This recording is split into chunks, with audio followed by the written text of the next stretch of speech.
Assalamualaikum warahmatullahi wabarakatuh. Alhamdulillahi hamdan yuafi ni'amahu wa yukafi mazidah. Ya Rabbana lakal hamdu kama yanbaghi li jalali wajhikal karim wa li'azimi sultanik. Subhanakallahumma la uhsi sana'an alaika anta kama asnaita ala nafsik wa ashhadu an la ilaha illallah wahdahu la syarika lah wa ashhadu anna muhammadan abduhu wa rasuluh wa safiyuhu wa khaliluh khaira nabiyyin arsalahullahu ilal alami kullihi basira wa nazira. Allahumma salli wa sallim wa barik ala Sayyidina Muhammad wa ala ali Sayyidina Muhammad salatan wa salaman da'imaini mutalazimain ila yaumiddin. Amma ba'du fa inni usikum wa nafsi bitaqwallahil qail fi kitabihil Qur'an wa ma arsalnaka illa rahmatan lil alamin. Sadaqallahul azim. Ma'asyiral muslimin rahimakumullah. Pada hari yang mulia ini, khatib menyeru kepada jemaah sekalian untuk senantiasa menjaga dan meningkatkan ketakwaan kita kepada Allah dengan semaksimal mungkin, yakni takwa dalam artian menjauhi segala larangan yang ditetapkan Allah Subhanahu wa taala dan menjalankan perintahnya. Karena dengan takwa kita akan diberi solusi oleh Allah di setiap problematika kehidupan yang kita alami. Juga akan ada rezeki yang melimpah yang datang kepada kita tanpa kita sangka-sangka. Bulan ini adalah bulan Rabiul Awal, bulan mulia di mana penutup para nabi dan rasul dilahirkan ke dunia ini. Ya, beliaulah baginda besar Nabi Muhammad sallallahu alaihi wasallam. Nabi akhir zaman, tidak ada lagi nabi-nabi setelahnya. Jemaah yang dirahmati oleh Allah Subhanahu wa taala, di bulan Maulid ini seyogyanya bagi kita untuk banyak-banyak bersyukur kepada Allah Subhanahu wa taala karena telah mengutus seorang nabi yang menjadi suri tauladan yang mulia. Nabi diutus ke muka bumi ini tak lain adalah sebagai rahmat bagi seluruh alam. Sebagaimana Allah Subhanahu wa taala berfirman dalam Al-Qur'an surah Al-Anbiya, Bismillahirrahmanirrahim. Wa ma arsalnaka illa rahmatan lil alamin.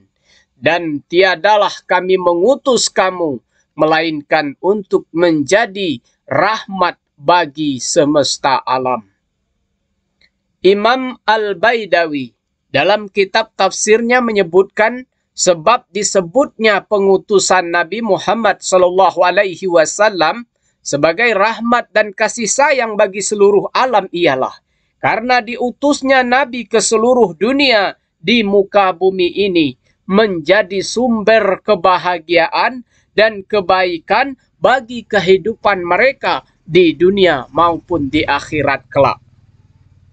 Imam Ibnu Abbas menyebutkan dalam tafsirnya, siapa yang menerima ajaran kasih sayang yang dibawa Nabi dan mensyukurinya, maka ia akan bahagia hidupnya. Sebaliknya, siapa yang menolak dan menantangnya, maka merugilah hidupnya. Kasih sayang yang ditebarkan Nabi Shallallahu Alaihi Wasallam bukanlah hanya ucapan semata, akan tetapi dalam hidup keseharian beliau praktikkan dan implementasikan dengan nyata. Kasih sayang ini bentuknya universal kepada seluruh makhluk ciptaan Allah.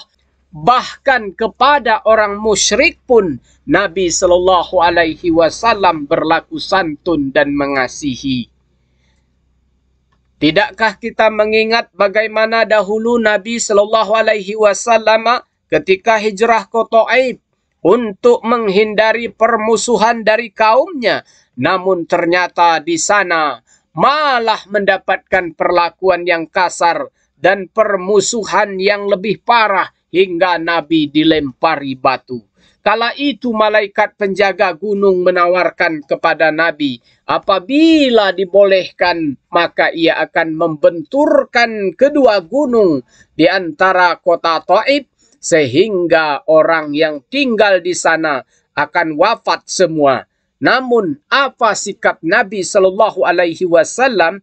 Nabi berucap, andai mereka saat ini tidak menerima Islam, semoga anak cucu mereka adalah orang yang menyembahmu ya Allah. Sesungguhnya mereka adalah orang-orang yang tidak tahu. Dikisahkan juga dalam hadis riwayat Sahih Muslim, pada suatu hari datang seorang sahabat berkata kepada Nabi, wahai Nabi, doakanlah keburukan atau laknat bagi orang-orang musyrik. Kemudian Nabi menjawab, sungguh aku tidaklah diutus sebagai seorang pelaknat, akan tetapi aku diutus sebagai rahmat. Ma'asyiral muslimin, rahimakumullah. Di antara sifat mulia Rasulullah Sallallahu Alaihi Wasallam yang perlu kita teladani juga adalah sifat pemaafnya. Ingatlah kisah ketika Nabi Shallallahu Alaihi Wasallam perang Uhud bersama kaum muslimin. Kala itu pamannya Hamzah bin Abdul Muthalib ikut berperang. Di tengah perperangan pamannya terbunuh oleh Wahsy, seorang budak berkulit hitam. Wahsy tidak hanya membunuhnya dengan menghunuskan pedang begitu saja dan selesai, namun ia mencabik-cabik isi perutnya juga. Hal ini membuat Nabi Shallallahu Alaihi Wasallam sangat sedih, sakit hati dan marah. Bayangkan paman yang begitu dicintainya wafat dengan cara mengenaskan seperti itu. Akan tetapi ketika Wahsy menyatakan diri di hadapan Nabi untuk masuk Islam, Nabi pun memaafkannya. Meski beliau tidak mau melihat wajah Wahsy lagi, sebab ia akan terus mengingatkannya kepada peristiwa terbunuhnya pamannya. Jamaah solat Jumat yang dirahmati oleh Allah Subhanahu wa Ta'ala, mengenai sifat memaafkan. Sungguh Allah telah berfirman dalam Quran surah Al-A'raf, Bismillahirrahmanirrahim. Khuzil afwa wa'mur bil urfi wa'arid anil jahilin. Jadilah engkau pemaaf dan suruhlah orang mengerjakan yang ma'ruf serta berpalinglah dari orang-orang yang bodoh. Apabila kita menjadi pribadi yang memiliki sifat pemaaf, maka dapat kita rasakan lingkungan sosial di tengah-tengah masyarakat menjadi damai.